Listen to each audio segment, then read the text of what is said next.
What's up, guys? How you doing? Oh my god, I missed you, y'all. I mean, every time I miss a vlog, I go crazy. I just can't wait for the next day to post a video. But breaking news, if you haven't watched the last video, oh my god, a day in the life of a triage nurse. You missed a lot. I had to take it down, but guess what? Some of you guys who already subscribed to my newsletter, check your inbox because you've got the video over there with a justification why I took it down. Because you guys are family and I will let you in on anything. So, if you are not part of the newsletter, I would highly suggest go to my Facebook page, click that sign up button and sign up. Because in the newsletter, you will know all about the drama that goes behind the scenes because you are part of the Alpha Slice family. And you will know all about the GoPros giveaway in an high alert email that will go directly into your inbox. But for now, let's jump into the interview. But you've gotta excuse me, the house was full. You're gonna hear some babies crying and some people crossing the frame. But it's alright, just concentrate on the content, on the experience. Let's jump into it. Hey guys, welcome to another episode of the Daily Vlogs. Today, oh my god, as I always promise you guys, we're gonna bring elite nurses to this channel. And today, we've got one of the elite AVANT nurses who made it to the United States all the way from Jamaica. Welcome, Keisha. Hi. Hey Keisha, how you doing today? Fine, thanks. Oh my god, it is amazing. I mean, when you finally realize your American dream and come to the United States, it's totally different story. And today, we're gonna talk to Keisha and she's gonna tell us about all her experience all the way from Jamaica, when she started thinking about immigrating to the United States, till the day she got here. So tell us a little bit about you. Well, my name is Keisha. I have been working as a nurse for 9 years, and I spent most of my time working in intensive care unit, adult and pediatrics. So that's basically what I've been doing. Awesome. So tell me, why did you think about immigrating to the United States? Immigrating to United States was something that I've always wanted to, because in comparison to back home, the technology that they use, which is able to give faster care, faster results. For example, when an x-ray is done right there on the machine, you can see what is happening to the patient. Yeah, so by giving faster results, you can start care faster, and the patient can be out faster. And those are the things that I wanted to have. And also, of course, you're not going to work for free, so the increase in pay that is the motivating factors that got me started. I always say that money is a factor for you to come to the United States, but don't make it your only factor to come to the United States. Like there is a good life here in the United States. They treat they treat nurses with respect. They cherish them. They love them, and I mean this, like for nursing, this is the best work environment. I mean, don't say Canada, don't say UK. I mean, USA is the shit. Oh, I'm not supposed to curse on this episode.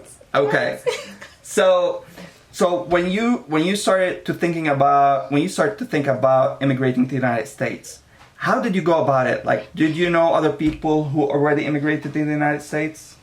Yes, I did know a lot of people that have migrated, and a lot of people went about it different ways. Some people had gone with the company that I signed up with, but my friend actually told me about this company. AVANT? Yes. And I decided that I was going to reach out to them, and I did the preliminary test, and I was told that I passed it, so I started the whole process, and they sent me the books to study for NCLEX, and I started. So let me ask you about those, 2 tests that AVANT sent you initially. because I've never taken them. Right. I referred a lot of people to AVANT, and they took the test, and some of them failed that test. Well, initially I took that test, and they said that I failed it. Oh. And I had to like reapply a couple months down the road. And I just said, oh, I'm not going to bother. And then it came up back again, and I said, all right, let me just try it one more time. And I went and did the test, and oh, Keisha, you passed. So, like, okay, let's start this thing. So, did you do anything differently? Like, did you study for the test, or you just took it after 2 months? I actually just did a little review. Not any big studying, but I did a little review because I remember I started looking at some questions because I realized that they asked questions like they had some English questions in there. True. Which I knew that I got all of those correct, but they sort of asked some questions like NCLEX style. Correct. So yes. I reviewed a little bit some NCLEX stuff, and then I did the test. It's not a big study, but you just need to, sharpen your skills a bit. True. To ensure that you're on track and you get through, Correct. But let me tell you, if you do not pass that test, don't get frustrated. You can try another time in a couple of months. Right. But if you fail twice or 3 times, man, you need to work on your skills. That's not acceptable. Don't take anything lightly. I mean, you've got to prepare for it. It doesn't matter if you've been a nurse for 10 years or 15 years. You've got to prepare for every single test you encounter. That's okay. True. So let me talk about your program with AVANT. Like you're studying. How was it? We were talking briefly about it off camera, but just like give me a brief. How was it? How did you study? Was it hard? It's not to balance studying and work. It's hard. There's nothing that you're going to get that is easy, but you just need to apply yourself, right? So I was sent the books, right? Correct. You are sent the books. When you get the books from AVANT, you're told that this is how you should study. And they give you a strategy, and they give you a timeline that you should finish studying. Also, they had times when you would have live classes on like live webinars and stuff. Webinars online, and those were very helpful. And everybody would log in, and there would be interactions, and that's nice. Initially, I don't know if they do it now still, but we got a what you call that little thing, an audio version of some of the courses. And you would listen to it, and it's also in the book, so you're studying 2 ways. Yeah. Right? Nice. And those were very good. And after that section, it's been such a long time, I don't even remember everything. So when did you start with AVANT?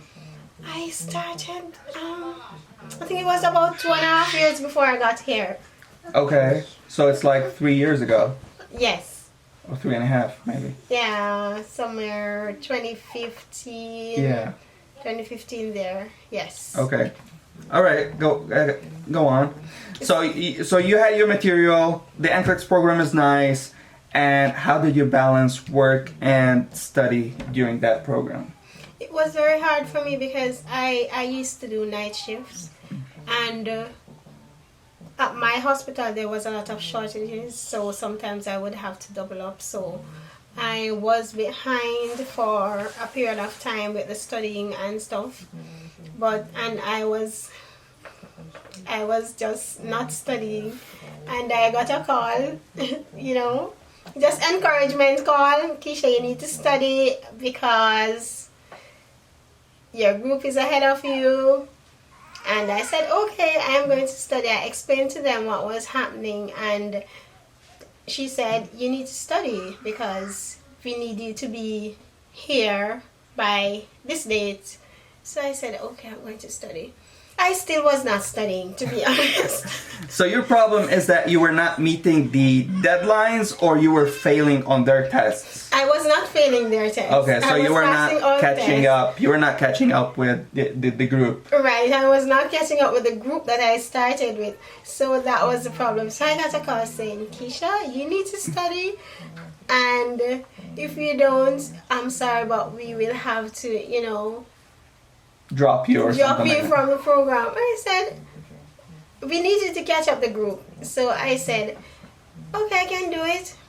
She said, like, they are 4 weeks ahead of you. How are you? I said, I can do it. So were you able to do it?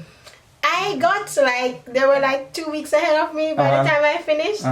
So I did pretty well. And what I did different, let me tell you what I did differently. Tell us all the tricks. I started studying in the nights when everybody's asleep. Because I realized that when everybody's awake, you cannot study. It's a distraction. True. Right? You know what I tell people? I tell people it doesn't matter if you work a full-time job or a part-time job. I don't care. I don't care if you have kids or you have a wife or whatever. I don't care. When you come home, you make sure you put the rules. At 8 p.m. or 9 p.m., everyone goes to sleep. Right. And then from 8 or 9 till 1 or 2 in the morning, that's your time. That's the time you have to study. You have to put your efforts in. Right. So I guess that's what you did. Like you were studying on nights. I did study, but I wait until everybody else gone to sleep. I would go to sleep and then I would get up and study. And I realized that worked for me. And what I also did was take pictures of the books on my phone. When I was at work, I would study during my break time. Sometimes I would get time from, you know, just being away. I would utilize all my time to study. And like if I am supposed to finish a chapter, I would have all the questions on my phone. I took my book to work too. I mean, definitely. Yes. I did the same. Yes, and by utilizing all those little free times that you would take and chat and do all of those stuff, I got my shit together, you know. True. So worked out. So where did you do your NCLEX? I did it in Florida. In Florida? So they flew you to the States. Oh, that's good. So they brought you to Florida and you came here. You checked in the hotel. And you had your NCLEX on the next day. How were you feeling? Were you confident? Like, did you think that you can make it? When I was on the plane getting here, I was finishing up the last book. Oh. Yes. So you still had. I just had a few pages. I think I had finished, but I was going over, you know, to cement, because one of the strategies that they give is that you should read the same thing 3 times. Correct, yeah, read over and over. Right, to cement it. So I was reading over my last chapters and stuff. And at the hotel, I was actually placed with somebody that I knew, and she was like, "Oh, Keisha, you're going to pass." I'm like, why do you think I'm going to pass? You know, because she knew me from nursing school. Yeah. So we were very nervous, and the NCLEX personnel from my company was very nice. She came and she had dinner with us the night before. Yeah. You know, well, that's lovely because you're getting your NCLEX in Florida. I mean, and they are based in Florida. Right. Like they should come and meet you guys. So in the morning we had like just a little revision session at the company's building, just to clarify anything that you might have in your mind that is not so clear. Yeah, that's good. In terms of the strategies and stuff like that. And that really helped us. And after the dinner we went home, and we, you know, it was jitters right back until the next day when we got there. And I was a nervous wreck. Yeah. You know? Definitely. That I don't blame you. It was nerve-wracking, but you know, they were so encouraging all the way, telling you that you got this, you have studied so long, Sure. and you have been doing well on all the tests that we have given you, so you can do this. Other people have done it, so you can do this. And I did it. I did the exam. I mean, I'm so glad that you brought this up, that you were, you know, like nervous and anxious But tell me, how did you deal with it when you went into the test center, you were sitting on that computer and you started solving those questions? Well, my personality is that I am not going down without a fight. So okay. That's good. I was determined even though I was nervous. One of the things that they tell you, you have 3 hours to answer 75 questions. Correct. Do not run through all the questions as if you're in a race. Take your time, sit, think about it, think about what the question is actually saying to you, not what you think the question is saying to you. Correct. And I took my time and I did it. And I answered 75 questions in 2 hours. Oh, okay. Yes, I was in absolutely no rush. But still, like 2 hours, 75 questions, like you're ahead of a lot of people. Like some people finish 75 questions in 3 hours. That's the average. I mean, my wife finished 76 questions in 5 hours. Oh. So she literally like took her time. I was taking my time. Yeah. But yeah, I mean, like she didn't submit an answer before like zillion checking it, you know? Right. You have to be absolutely certain of what you're doing. Correct. And there are markers that you can use to know if you're doing well. Correct. We were told that, so I was going by those markers. And another thing that I would tell you, if you need to use the bathroom, go and use the bathroom. Yes. Take your break, like. Do not sit there thinking about your urine and not focusing on the questions. Take your bathroom. So I took one bathroom break and still nervous. So I went back and I started again, pull up my screen, and I was there doing the questions. Some of them were very hard, but I checked and computer just... So when it shut off at 75 questions, how did you feel back then? My heart sank. Uh-huh. I was still very nervous, and I was like, oh my God, did I do so bad? You know, I ended on a very difficult question, so I was saying to myself, maybe I did not do so bad. No, that's a good sign. Like if you end up at a difficult question, that's a good sign. Right. So I was saying, I was hoping for the best, but thinking the worst. So I left not knowing, because you're never sure until you actually get the result. You know, you are going to be depressed for like until you hear if you pass the exam. So I was so depressed, and we all went back home. And the next day I got my... When I was actually on the plane going home, AVANT called me. I was like, why is AVANT calling me? I am not even out of the airplane. I can't answer the phone. You know? So I got back to her in the night and she said, have you checked your result?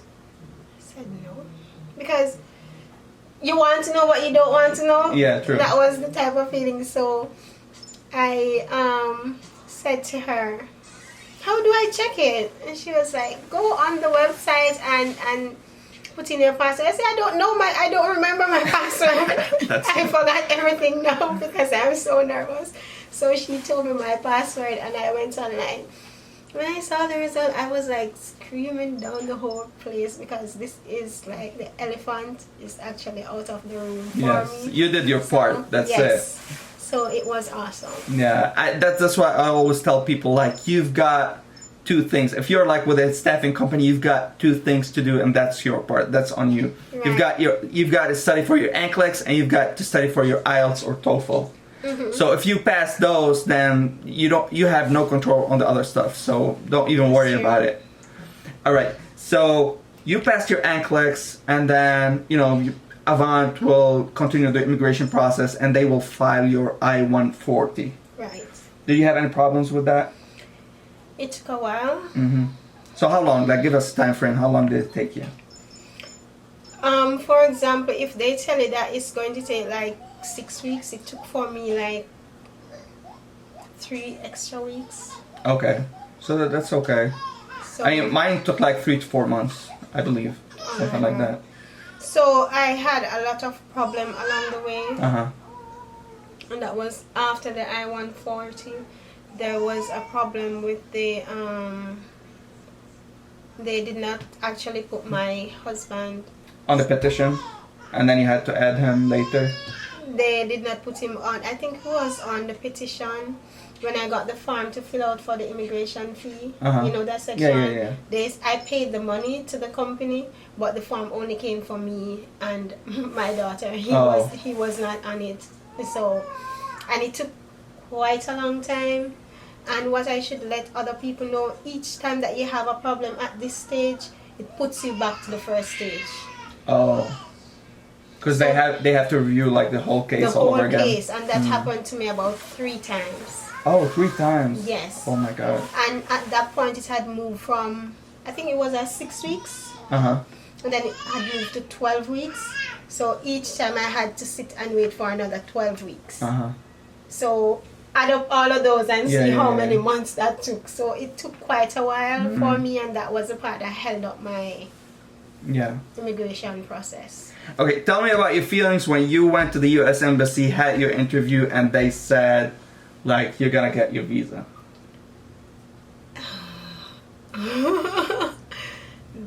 Before we went there, I was very nervous because I think a couple weeks before somebody had texted me to say, oh, you know, people go there and they are turned on. I'm like, what? Why would you reach so far and then they turn? And I was going there with my fingers crossed. So when I went there, the agent, the inside person, looked over my file and asked me a few. It was not a lot of questions, just a few questions. Is that your child? Is that your husband? What's his name? Which company you'll be working with? Are you a nurse? How long you been a nurse? And I told her, and that was basically it. Yeah, I mean, same for me. I had the same set of questions. Yeah, it was not, and I was like, that's it? Yeah. And I'm like, yes, we're finished. Come on, you'll get your documents within a certain time frame, and I got it. So when like AVANT told you, okay, you're gonna fly on this date, and they sent you your, airfare tickets, and you were packing up your bags, how were your feelings around that? I did not want to go again because you are thinking now, oh my God, this is real shit. This is not a joke. I am going to leave everything that I know. I'm going to leave all my family that I have, grown up with. I'm going to leave all these familiar surroundings, and I don't want to go again.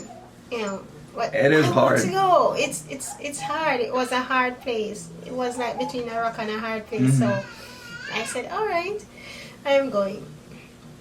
Started packing.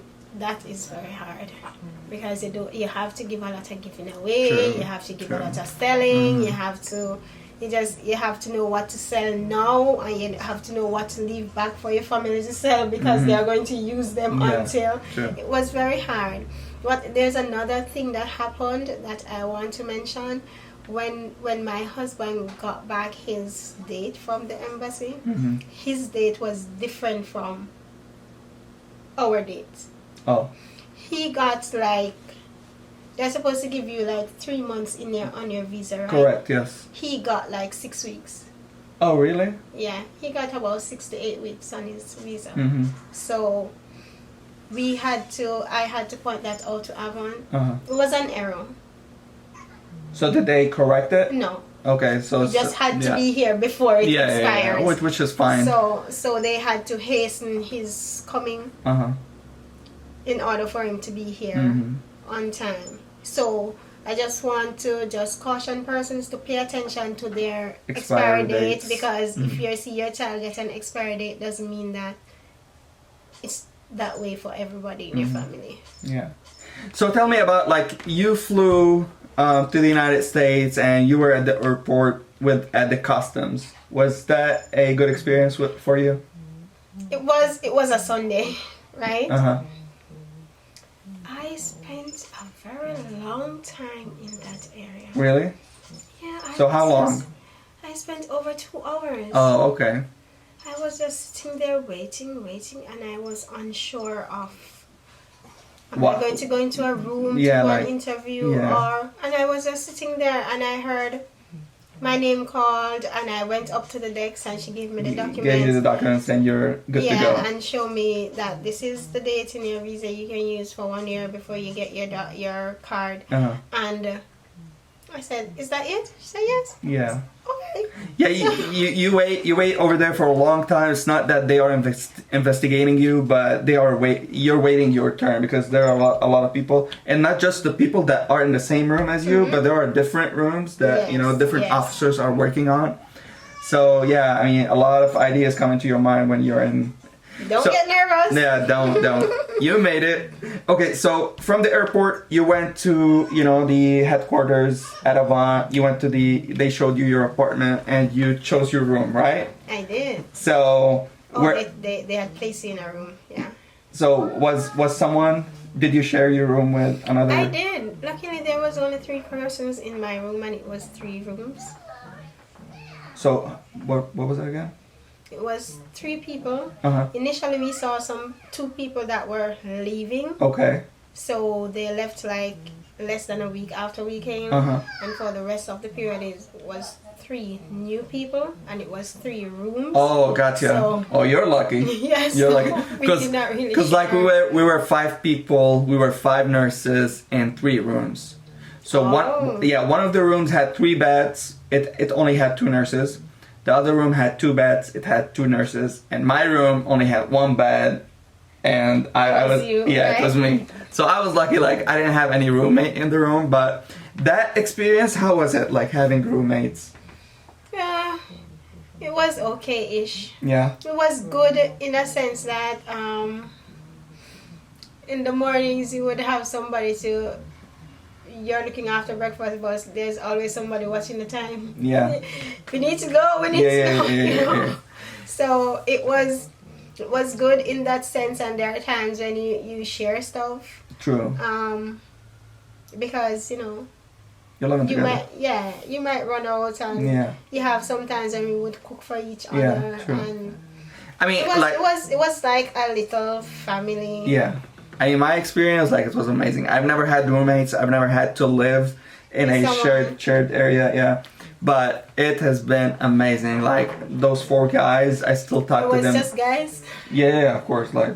But for those 4 guys, I still talk to them today. Oh. Yeah, we had we had something going on there. Our team actually started like a group. Chat thingy. So everybody that was in our group is still keep in touch with. Yeah, we also have an AVANT group. Like my batch, we have a group. Yeah, we called it what's the name of your group? I don't remember. I don't remember. No. Mine is Train to Win. Train to Win? What's that, Train to Win? Do you remember? That's the password for the Wi-Fi. I don't remember that. Anyways, okay, so you got to AVANT and then you finished your transition program. Like in a couple of words, how was your transition program? Was it okay? It was awesome. Yeah. It was awesome. I have spoken to nurses that have gone with other companies, and just to get a feedback as to what they are being taught and stuff. And ours is like top notch. Yeah, I think so. The same. I mean I agree with you. I want to shed some lights on when you left AVANT and you came to your assigned state. Like, how was it? Was it like, for me, I was feeling, okay, like I'm used to Florida and I'm feeling good. Like, I don't want to move to somewhere else. Like, keep me here, find me a job here, and that's it. Exactly. So how was it like coming to another state and like getting your home, getting your car? Like, how was that experience, like, anxiety-wise? The anxiety, in terms of the house, it was not bad. Because other persons were paying, like, deposit, application fees and stuff. And I found somebody that was awesome that just said, okay, we'll waive these. So, everybody was like, You're lucky. What did you say to her? You're lucky. So, I didn't have to pay anything at $0. So no application fee, no like background check fee, no deposit like security deposit. You just paid the rent for that month. Yes, when I got here, I just paid the rent. I didn't even pay anything. Nothing. She just kept it for me. So talk us about your car experience now. How was your car experience? I just want to caution some people about the car experience because I got my hopes up based on what I was being told in the program, that you need to find a dealer before you get here. Correct, yes. Right? So if you find a dealer and you are speaking to that dealer and you have agreed on a price, and when you get here it's not what you spoke about, do not take it. Yeah, do not take the deal. If you agreed on like 17,000 and then when you come here he says 17,999 or 17,000, he will say 17,900 or whatever. He played with the price a little bit, then don't agree on it. Go with another company. Just try. I had to try different dealers because I am a penny pincher. So if I tell you that I am going to spend $5, I am going to spend $5, and that's what I am going to spend. Another. Yes. So how many companies did you try? I tried 4 companies. 4 companies before you got your car? Yes. And over how many days? It was over 2 days. 2 days. Well, yes. that's good. Yeah. Because you only have a 1 week when you come to your state to transition. Yes. And during that week, there's a lot of stuff that's going on other than the car. Right. So, and you need the car to do the other stuff. Right. So you went through 4 companies in 2 days, which is a lot. Like 2 days are a lot, like they are valuable. But what I had done differently is that where I got my apartment was super sweet. They said, look, if you want to ship anything, we will accept it. So like my bed and stuff I bought online and shipped it, and they accepted it, and so that was out of the way when I got here. So kudos to me. And when I got here, it was very cold. I did not want to come to this. It was very cold, right? Because it was close to winter, and I just wanted to stay in Florida, to be honest with you. But you know, duty calls, so I had to come here. And when I went to get the car, they had changed the price. I went elsewhere, and the same thing again after the test drive. And the other place I went, I did not decide on anything because I just, not that I cannot, but I just did not want to. I was following my budget and sticking to my budget, and that is one thing that you need to know. You are in a new place and you need to have money for emergencies. Do not get carried away by all the pretty stuff and the pretty cars. You need to stick to your budget, right? So I got a car eventually. I wanted a car, and this is what I'm going to say. If you're going to places that are cold and have snow, you don't need a SUV. Don't be fooled into thinking that you need to have an SUV to do, because these cold places, they are so good at clearing the roads that you really don't need an SUV. Yeah, right? Because you're not living in a rural country. I mean, like my neighbor, he has 2 cars. I've got a truck anyways. But I mean, like, because I bought that like when I was in Michigan 2 years ago. But you don't need a like 4-wheel drive SUV whatsoever. But we're gonna show your car and we're gonna talk about it in a separate video. So stay tuned. All right. Bye. I hope you guys watched it all the way to the end, because you know in the next video we're gonna do the car review. If you're still watching this video and you did not smash that like button, please do me a favor, smash that like button. If you're new to the channel, do me a favor, punch that face down below to subscribe. And if you haven't watched the last vlog or the second to last vlog, click over there to watch it. Until next time, be an Alpha Slice.